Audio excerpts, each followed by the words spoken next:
नमस्कार मंडळी, श्री स्वामी समर्थ, रामकृष्ण हरी. आपल्या भारत देशामध्ये अनेक संत होऊन गेले, परंतु जगद्गुरू संत तुकाराम महाराज फक्त वैकुंठाला गेले. असे एकमेव संत सदैव वैकुंठाला जाण्याचा तो दिवस म्हणजे तुकाराम बीज होय. आणि आजही आपण तुकाराम बीज साजरी करतो. ही तुकाराम बीज आहे.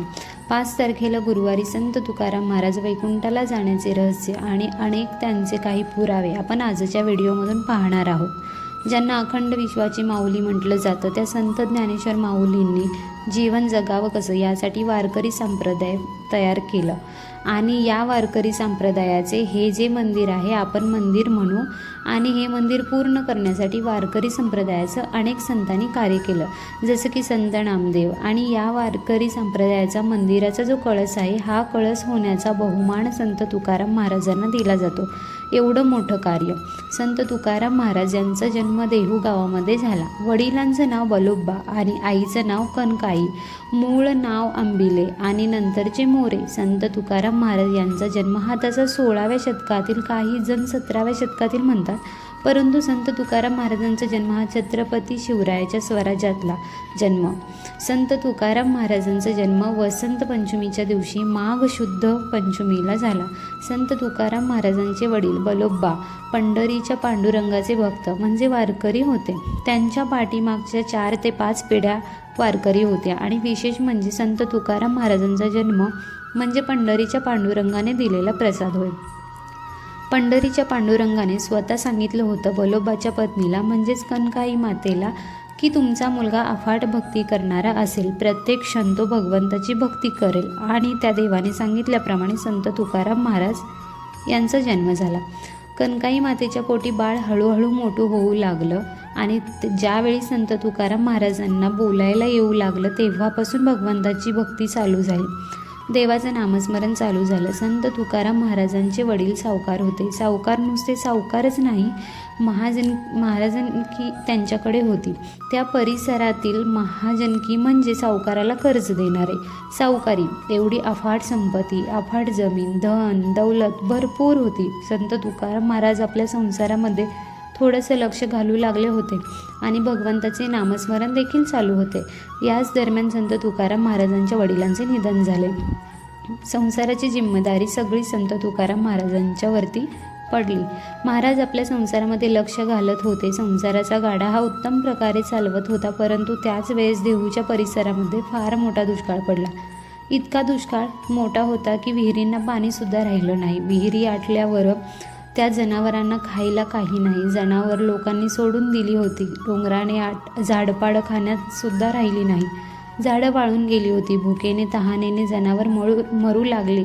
लोकांना सुद्धा खायला नव्हतं. आणि त्याच वेळेस संत तुकाराम महाराजांनी आपलं स्वतःचं धान्याचं कोठार खाली करून दिला आणि लोकांना फुकट धान्य वाटलं. बघा, संत तुकाराम महाराजांच्या मनामध्ये किती भक्ती होती, दया होती. आणि हे फक्त संत करू शकतात.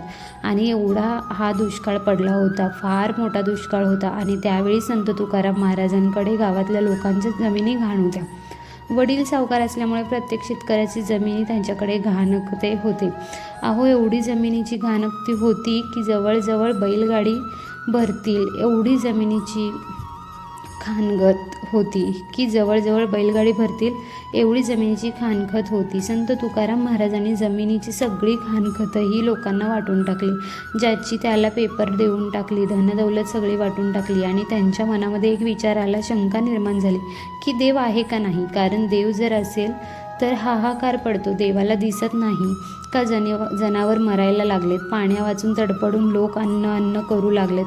आणि मग देव आहे तरी कुठे, धान्य देऊन एका देव आहे तरी कुठे. आणि या प्रश्नाचं उत्तर मिळवण्यासाठी संत तुकाराम महाराजांनी आपलं घर सोडलं. सगळी जमीन जुमला पैसा संपत्ती सगळं वाटून टाकलं आणि फक्त राहण्यापुरतं घर राहिलं होतं.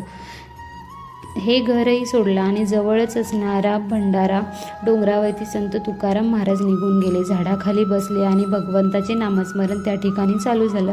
प्रत्येक क्षण भगवंताने निर्माण केला आहे आणि त्या प्रत्येक क्षणावरती भगवंताचे नामस्मरण चालू झालं.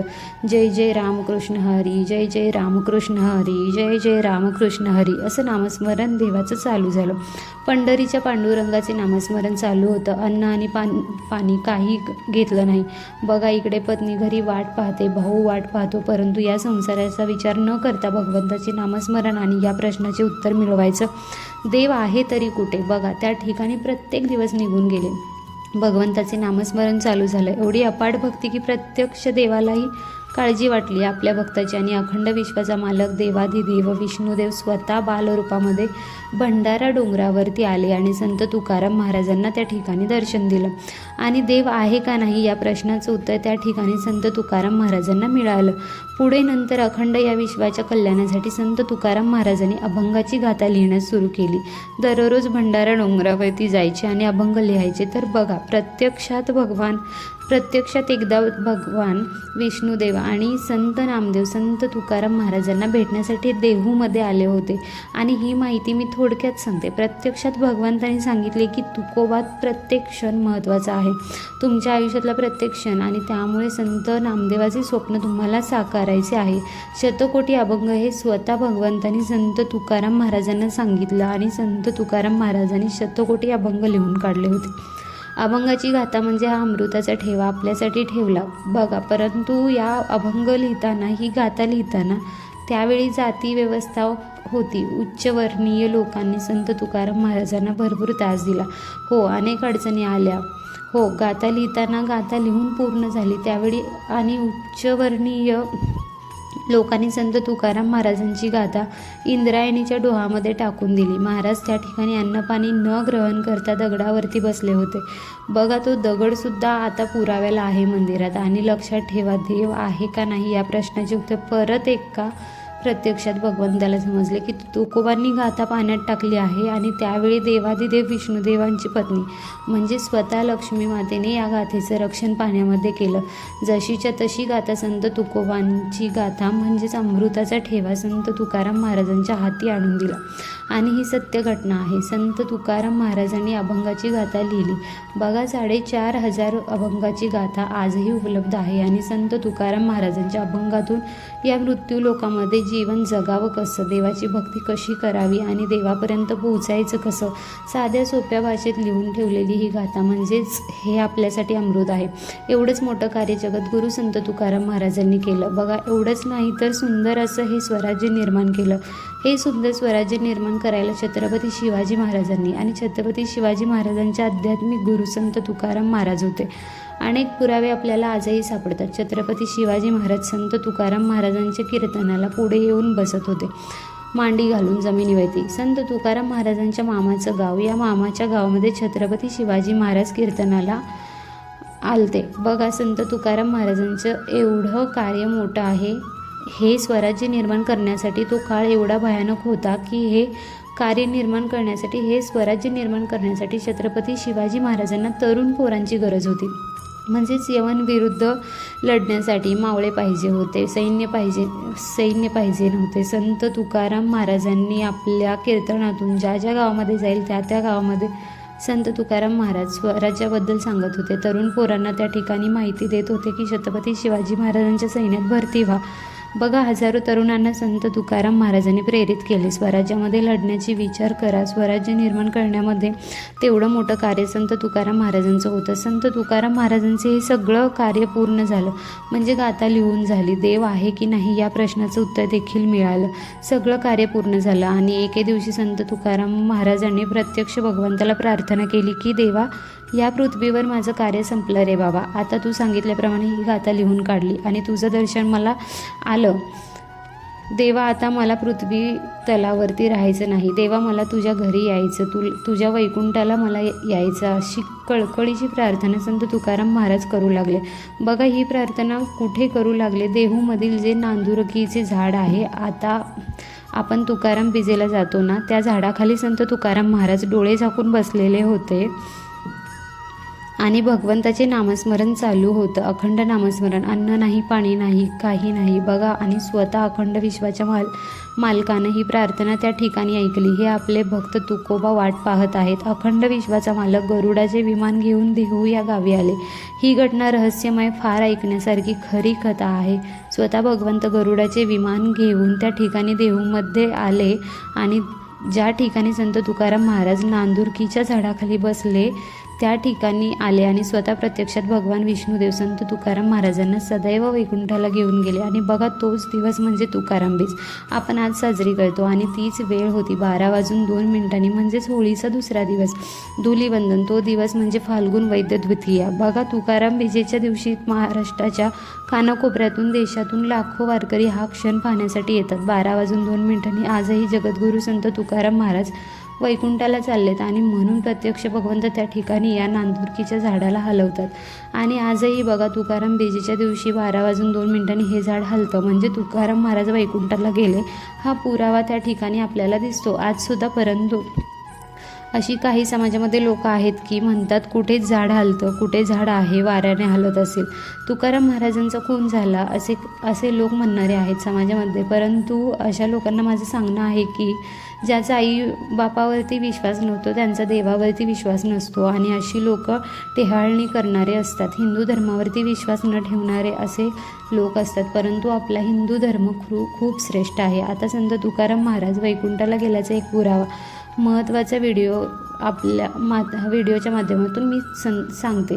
संत तुकाराम महाराज ज्या वेळेला वैकुंठाला गेले हा काळ होता छत्रपती शिवाजी महाराजांचा स्वराज्य निर्माणाचा काळ. हा काळ तारखामध्ये अनेक फरक आहे. आपण अनेक वेळा पुरावे पाहिले असतील, पण संत तुकाराम महाराज आणि छत्रपती शिवाजी महाराज यांच्या भेटीचे.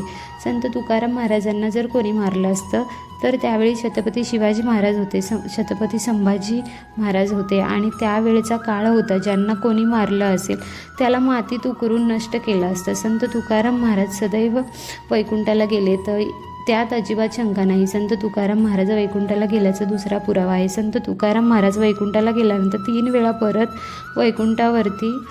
वैकुंठावरून आलेत आणि ती म्हणजे त्यांची मुलगी भागीरथी. या भागीरथीला भेटायला आलेत पहिल्यांदा. नंतर दुसऱ्यांदा संत जगनाडे महाराज ज्यांनी संत तुकाराम महाराजांच्या अभंगाचे लेखन केले त्यांना मूठ माती देण्यासाठी आलते, त्यांना ते वचन दिलेलं होतं. आणि तिसरं म्हणजे संत निळोबांना वचन दिलं की तुम्हाला मी गुरु दीक्षा दिली. तिसऱ्यांदा संत निळोबांना वैकुंठावरून परत आलते. छत्रपती शिवाजी महाराज देवांना मानत होते. आई तुळजाभवानी माता साक्षात त्यांना प्रसन्न होत्या. त्यांचे कुलदैवत शंभू महादेव होते. शिंगणापूरचे म्हणजे ज्यांनी आपल्यासाठी राज्य निर्माण करून ठेवलं, आज आपण त्यांचं खातोय, ते देवांना मानत होते. पण आपण का बरं मानायला नको? छत्रपती शिवाजी महाराजांनी देवाला मानले.